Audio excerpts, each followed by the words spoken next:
안녕하세요. 돈셰퍼의 최병문입니다. 이번 시간에는 지난 시간에 이어서 손해사정사님을 모시고 실제 이제 어떤 일어난 케이스, 이제 보험 사고 또는 이제 보험 분쟁 가지고 우리 손해사정사님께서 이제 사건을 조사하고 정말 보상이 제대로 이루어지게 역할을 해주시는 이제 분이 손해사정사입니다. 그래서 오늘도 임원현 손해사정사님을 모시고 이 보험 분쟁 관련해서 이제 실제 케이스 가지고 또 한번 풀어보는 그런 시간을 갖도록 하겠습니다. 손해사정사님 안녕하세요. 네, 안녕하십니까. 네. 자, 이제 지난 시간에는 이제 직접 다루었던 사건 가지고 좀 풀어주셨는데, 네. 이제 이번 시간에는 어떻게 보면 더 이제 이렇게 분쟁이 많이 있을 수 있는 이제 케이스 같습니다. 네, 맞습니다. 특히 이제 이번 주제가 기사에서 보듯이 갑상선암에서 림프절로 전이가 돼서 전이암이 됐는데 이 보험금을 줘야 되냐 말아야 되느냐 이 케이스인데 한번 말씀해 주시죠. 어디부터 설명해야 될지 참 이게 내용이 많아서 일단은 갑상선 암에 진단되시고 보통은 보험금 못 받았다 이렇게 연락 오시는 분은 없어요. 네.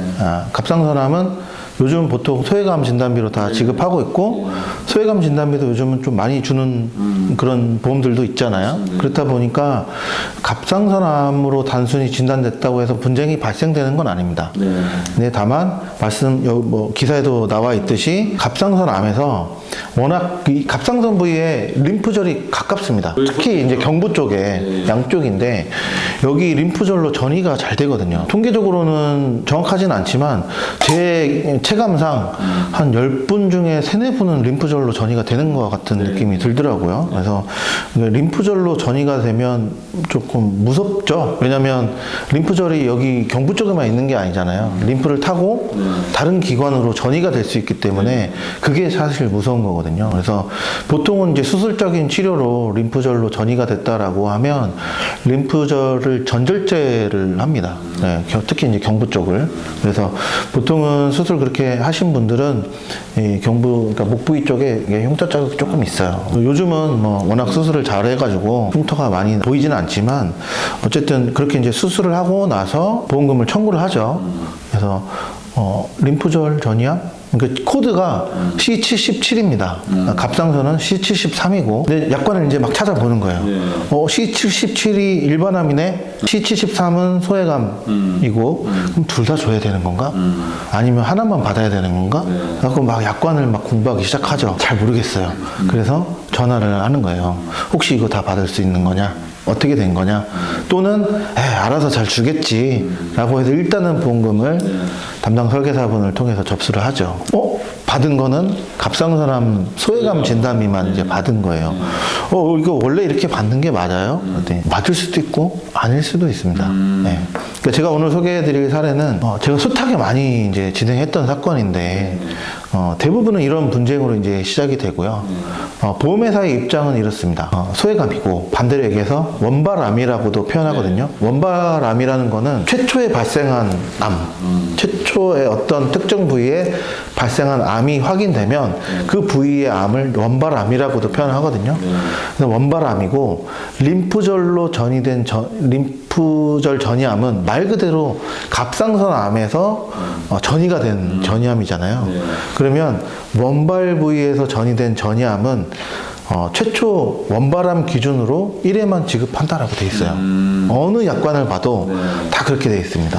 그러한 상식으로만 약관 해석만 놓고 봤을 때는 당연히 소외감만 받는 게 맞죠. 그렇죠? 림프절 전이암 받을 수 있을까요? 못 받는 게 맞습니다. 사실은 특별한 경우에는 받을 수가 있기 때문에 오늘 제가 좀 이 사례를 들고 나왔는데 이런 부분을 사실은 소비자들이 잘 몰라요. 원발암에서 전이된 경우는 원발암만 받을 수가 있군요. 그거를 처음부터 알고 보험계약을 하시는 분이 없어요. 사실 설명해서 잘 이해하기 어렵잖아요. 그렇죠. 그렇지만 어쨌든 대부분은 이런 내용이 처음 듣는다고 얘기를 하시거든요. 약관에 있는데요? 그걸 잘 살펴보셨어야죠. 약관에 있는데 근데 그걸 제가 어떻게 다 봐요. 이렇게 얘기를 하신단 말이에요. 그러면 여기에 대해서 설명을 해줄 의무가 과연 보험회사에게 있느냐? 없느냐. 이게 이제 첫 번째 핵심인데, 그러면 설명을 해줘야 되는 건, 그러면 모든 약관에 있는 내용을 다 일일이 읽어줘야 될까요? 이해하셨죠? 예, 2조 시작합니다. 이해하셨죠? 이렇게 할 수 없잖아요. 그렇죠. 그러면 아주 중요한 사항만 설명을 해주도록 정하고 있잖아요. 그럼 그 중요한 사항이 뭐냐? 중요한 사항은 법원에서 이렇게 판단하고 있어요. 그러한 사항을 피보험자 또는 계약자가 알았다면 보험계약을 체결하지 않았거나 또는 동일한 사항으로 계약 체결을 하지 않았을 만한 사항을 중요한 사항이라고 본단 말이에요. 그러면 피보험자 입장에서는 갑상선암에서 림프절로 전이 되면 갑상선암으로만 지급한다고요? 그럼 나 좀 고민해봐야 되겠는데. 네. 뭐 이럴 수 있잖아요. 네, 그렇죠. 아니면 그러면 어차피 그럴 거면 소외감 진단비가 조금 더 많이 나오는 걸로 해주세요. 네. 뭐 이렇게 할 수도 있고, 아니면 다른 분한테 알아보니까 이거는 조금 더 많이 나온다는데 뭐 이거는 안 하고 제가 다른 분하고 계약을 할게요. 뭐 이렇게 할 수도 있는 거고. 그러니까 이걸 이제 중요한 사항으로 법원은 보고 있냐. 결론적으로는 이제 보험회사에서는 설명해줘야 되는 중요한 사항이 맞다라고 이것도요? 하고 있습니다. 그러면 중요한 사항은 설명 안 했으니까 이건 다 줘야 되겠네? 그렇진 않아요. 그러면 어떤 경우는 설명했다고 보고 네. 어떤 경우는 설명 안 했다고 보거든요. 그럼 설명했다고 보는 경우를 먼저 알아보면, 지금 제가 설명드렸잖아요. 이거는 되고 이건 안 되고 말로 해서 제가 설명드렸으니까 설명한 걸까요? 설명은 했죠. 근데 법원에 재판에 갔을 때는 누군가가 이렇게 녹화하거나 녹음하지 않는 한 설명했다고 인정하기 어렵죠. 그러면 재판부에서는 어떤 경우를 설명했다고 보고 있느냐? 우리 이 보험계약을 체결하면 상품 설명서를 모집인 또는 설계사분한테 받습니다. 언니 뭐 이거 잘 읽어보고 내가 얘기했던 거 이런 거야 하면서 이거 뭐 설명도 해주시고 자필 서명하게끔 이제 끝에 막 몇 장 되잖아요. 넘기면 사인하라고 해서 사인을 합니다. 사인을 했다. 그러면 일단은 설명한 걸로 봐야 돼요. 네. 그렇지만 그러면 본인이 자필 서명했다고 해서 무조건 설명 의무 이행을 한 걸로 보느냐? 그렇지는 않아요. 또 중요한 건 이제 약관에도 아까 말씀드렸던 원발 부위 기준으로 최초 1회만 지급한다는 소위 원발 부위 분류 특약이 요즘은 약관에 이제 네모 박스로 이쁘게 하도 요즘은 뭐 분쟁이 생기니까 빨간색으로 네모 박스를 해서 표시를 해놨는데, 그 내용이 동일하게 상품 설명서에 들어가 있어야 돼요. 그게 없이 설명이 돼 있는 건 그 조항을 설명 안 했다고 보는 거예요. 그게 중요한 사항인데, 본인이 자필 설명을 했더라도 원발 부위 분류 특약이라는 그 약관상 조항의 내용이 상품 설명서에 없었다. 그러면 설명한 걸 보지 않아요. 그럼 반대로 얘기하면 그 내용도 있고 본인 설명도 했어요. 못 봤습니다. 갑상선암 소외감 진단비만 받는 게 맞습니다. 그리고 뭐 반대의 경우는 아주 간단하죠. 그러니까 뭐 다른 경우는 상품 설명서에 교부를 아예 못 받았다든지, 아니면 받긴 받았는데 본인이 서명 날인 하지 않았어요. 아예 안 했을 수도 있고, 누군가가 대리로 서명했을 수도 있고, 뭐 그런 경우는 이제 인정이 되지 않기 때문에 당연히 설명을 했다고 보지 않는 거죠. 그게 이제 보험사마다 좀 이제 차이가 있는 모양이죠. 어떤 회사는 그 박스에서 이렇게 표시하긴 하는 데가 있고, 어떤 회사는 또 따로 안 하는 데가 있고 있는 모양이구나. 그래서 키나 뭐 이제 TM, 그러니까 텔레마케팅으로 이제 보험계약 체결하는 경우는 지금은 이제 뭐 법이 조금 개정이 돼가지고 이렇게 막 전화로 막 얘기하잖아요.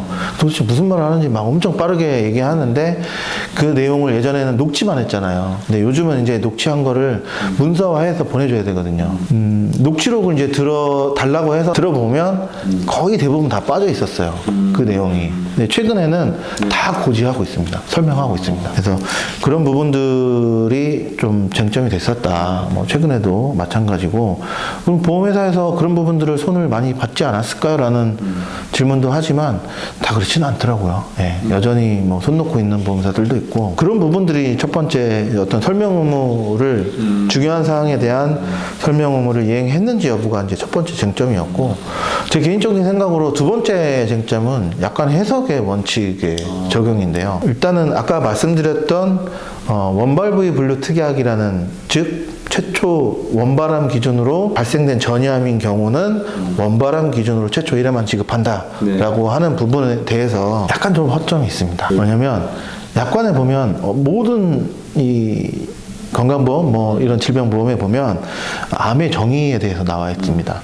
보통은 대부분 저도 뭐 정확하게 외우지는 않지만 뭐 암이라 함은 뭐 별표 2에서 정하고 있는 악성 신생물로서 뭐 정하는 바와 같다. 뭐 다만 뭐 갑상선암, 기타 피부암 뭐 이런 것들은 제외한다. 이렇게 돼 있거든요. 그러면 갑상선암은 병리학적으로 봤을 때 암이죠. 암인데 완치율이 높은 그런 암일 뿐이에요. 암은 암이죠. 사전적인 의미의 어떤 암은 맞는데 약관상에서 놓고 봤을 때 제가 쭉 얘기했잖아요. 암이라 약관에서 별표에서 정하고 있는 악성 신생물이다. 그런데 다만 갑상선암, 기타 피부암 뭐 등은 암의 정의에서 제외한다라고 되어 있어요. 그러면 이 약관 문구만 놓고 봤을 때 갑상선암은 암일까요, 아닐까요? 암이 아니라고 했잖아요. 제외한다라고 했으니까 그런 의미에서 봤을 때 이 갑상선암은 약관에서만큼은 암으로 보지 않는 거예요. 그러면 그 논리로 쭉 그대로 갖고 와서 아까 다시 처음에 말씀드렸던 원발부위 분류 특약으로 가져오면 원바람 기준으로 발생된 전이암인 경우는 최초 1회만 지급한다. 그 조항을 적용할 수 있을까? 없을까에 대한 고민을 해보지 않을까요? 암인 경우만 이 조항을 적용해야 된다는 게 제 생각입니다. 보험회사나 또는 이제 재판부에 저희가 뭐 주의적 청구, 예비적 청구, 뭐 주된 청구, 뭐 보조적 청구 뭐 이렇게 이해하시면 되는데 그 두 주장을 다 같이 하고 있거든요. 그러면 재판부에서는 공교롭게도 두 가지 다 판단해 주진 않습니다. 아직까지 제가 그런 판결문을 보지는 못했는데 일단은 중요한 사항에 대해서 설명 의무를 이행했는지 안 했는지 여부만 놓고 일단은 판단하고 결론을 내리더라. 그러나 재판부에서 판단할 때까지 저는 계속 이 주장을 멈추지 않을 거지만 들어보니 좀 그럴싸하지 않습니까? 네. 그러니까 그 이제 약관 해석도 정말 중요하고 회사마다 조금씩 차이가 있고 하니까 그 설명 의무, 그 다음에 이제 약관 해석 이 두 가지가 전문가 시각으로 봤을 때 이게 예를 들어 뭐 소송까지 간다 하더라도 이게 충분히 이제 다툴 만한 여지가 있고 뭐 얻어낼 수 있다라고 하면 전문가 소견이 굉장히 중요하겠네요. 어쨌든 이런 약관 해석이 뭐 보는 시각에 따라 좀 달리 해석되는 경우가 있거든요. 이제 그런 경우에는 계약자나 피보험자에게 유리하게 해석하게끔 한다는 약관 해석의 원칙이라는 게 있거든요. 상법상의 원칙이 있기 때문에 이렇게 보는 시각에 따라 좀 다를 수도 있잖아요. 다를 수도 있기 때문에 이런 경우는 당연히 약관 해석의 원칙을 적용해서 보험 소비자에게 유리하게 해석해야 되는 게 맞지 않나라는 게 제 개인적인 생각이긴 합니다. 한 가지 더 질문 드리면 일반 소비자 입장에서는 이제 살다 보면 내가 보험도 가입하고 보험금 청구해서 보험금도 타고 이렇게 하지 않습니까? 근데 이제 그 보험금을 탔는데 이거 가지고 내가 손해사정사한테 좀 의뢰해서 이게 제대로 받은 건지 뭐 그 기준을 좀 헷갈려 하시는 시청자 많을 것 같아요. 거기에 대해서 손해사정사님 입장에서는 어떤 좀 해주고 싶은 말이 어떤 말이 있을까요? 되게 좋은 질문 하신 것 같은데 마음은 급하셔갖고 막 저한테 전화해서 뭐 제대로 받은 건지 모르겠다고 하면서 뭐 못 받은 것 같다고 막 화가 나셔가지고 전화를 하시는데 저는 그러면 말씀을 드리는 게 보험금 지급 내역서를 해당 보험회사 ARS가 있잖아요. 전화를 하셔가지고 보험금 지급 내역서를 팩스로 보내주세요 라고 하면 보험금 지급 내역서를 보내줍니다. 그러면 거기에 뭐 갑상선 뭐 소외감 진단비 얼마, 뭐 일반암이면 일반암 얼마, 이자가 붙어 있으면 뭐 지연 이자 얼마 해서 항목이 나오거든요. 그러니까 저희도 그걸 보고 판단해요. 아 제대로 들어온 거 맞는데요? 뭐 아니면 이거는 더 받으셔야 되는데 못 받으신 것 같은데요? 뭐 이렇게 이제 판단이 되는 거죠. 그래서 본인이 화만 내실 게 아니라 억울해 하시는 것도 좋지만 일단 보험금 지급 내역서를 먼저 보험회사에 요청을 해서 한번 제대로 지급됐는지를 확인하시는 게 가장 좋은 방법인 것 같습니다. 네, 좋은 말씀 감사합니다. 자, 여기까지 우리 손해사정사님을 모시고 이 보험 사고 또 어떤 뭐 문제가 생겼을 때 정말 내가 보험금을 제대로 지급받았는지 이거를 이제 전문가 입장에서 가입하신 그 상품 설명 그다음에 약관까지 다 이제 진짜 조사하셔가지고 또 보험회사에서 이제 그 보험금 받은 그 내역서까지 체크해가지고 이렇게 이제 조사를 해서 평가를 해주는 게 진짜 이 손해사정사님의 역할이거든요. 그래서 반드시 어떤 내가 보험 사고에 어떤 노출됐을 때는 전문가의 이 손해사정사라는 이 전문가의 그 컨설팅을 꼭 좀 그 진단을 받아보시라고 이렇게 말씀드리면서 오늘 마무리 말씀을 드리겠습니다. 수고하셨습니다. 네, 수고하셨습니다. 네.